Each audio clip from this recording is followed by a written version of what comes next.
Hello to everyone on the Betrayal Stories channel. Today we have a story that will show how even the closest people can betray our trust.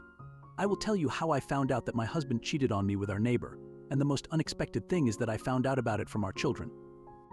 This story is full of pain and disappointment, but also the strength to move on. Be sure to stay with us to hear all the details. If you are interested in such stories of betrayal and unexpected truth, subscribe to the channel and click on the bell so as not to miss new releases. My name is Catherine, I am 35 years old, and I never thought that I would face such a situation in my life. I have always believed in love, honesty, and loyalty. I have been married for 12 years and my husband James, and I have two wonderful children, son Jack and daughter Emily. We lived in a cozy house in a quiet suburb.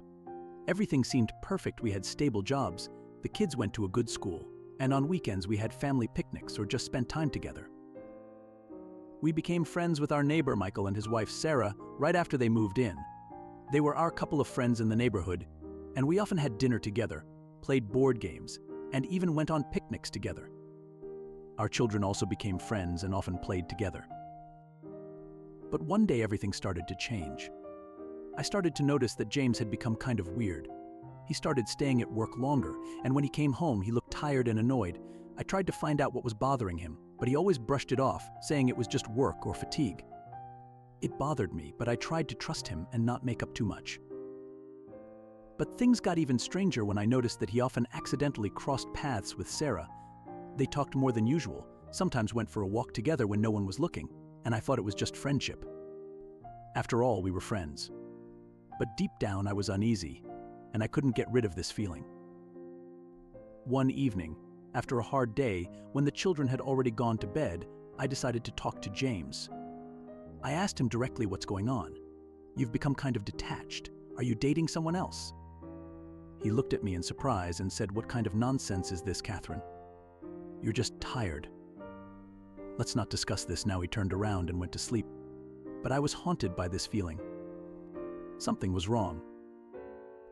It's been a few weeks. I kept noticing their casual meetings, and they seemed more and more suspicious to me. One day when I was picking Emily up from school, she asked me, "Mom, why does Dad always meet Aunt Sarah at our house when you're not there?" It was like being hit on the head with a hammer. "What do you mean, Emily?" I asked, trying to keep my voice even. "Well, when I come home earlier, they're always together. They laugh, and sometimes Dad hugs Aunt Sarah." My heart skipped a beat. When we got home, I put the kids to bed and couldn't sleep all night. My head was spinning with thoughts. What if Emily is wrong? What if it's just a game of my mind? But I couldn't just sit and wait. I needed to know the truth. The next day I told James that I was going to go to my mom's for the weekend to help her with her chores. He didn't seem to mind at all. He was even happy.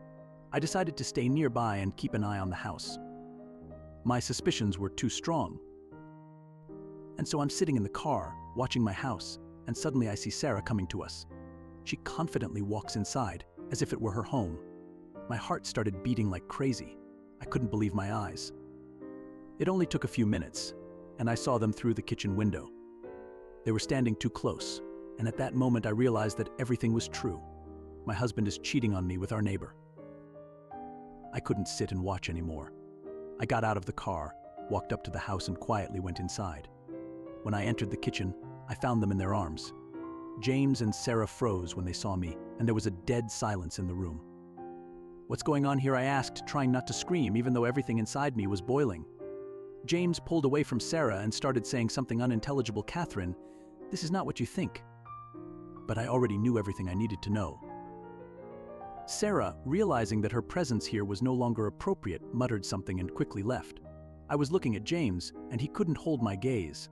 "How long has this been going on?" I asked coldly. He looked at me with guilt and shame. "A few months." The world around me collapsed. I couldn't believe that the person I trusted the most had betrayed me so cruelly. I thought about our children and how they might have seen this before me. I felt anger, frustration, pain, and betrayal. How could you do this to us? With our children? Did you even think that they could see everything? I couldn't hold back any longer and screamed. James was silent, unable to justify himself. I couldn't sleep at home that night. I packed up a few things, took the kids, and went to my mom's. I needed time to process everything that had happened and decide what to do next. The first days were painful. I didn't know how to tell the kids why we weren't going to live with Dad anymore. I tried to keep calm, but inside I was torn apart. I was hurt for myself, for the children, for our ruined family. When James tried to contact me, I ignored his calls and messages. A few days later, I met with him to discuss what to do next. He apologized, tried to explain that it was a mistake, that he still loves me, that he didn't want to hurt me, but I couldn't believe him anymore. I saw in front of me a man who betrayed me and destroyed everything we had built together. We have decided to divorce. The children took the news hard, but I tried to explain to them that sometimes adults make mistakes and that it's not their fault. My task now is to keep them calm and well-being, despite the fact that the world around us has changed. Time passed, and the wounds began to heal. I realized that life goes on, and I need to find the strength to move on. Today I am telling this story not to cause pity, but to show that even after the greatest betrayal, you can find the strength to live on. And the most important thing is to trust your feelings and never tolerate lies and betrayal, no matter how painful it may be.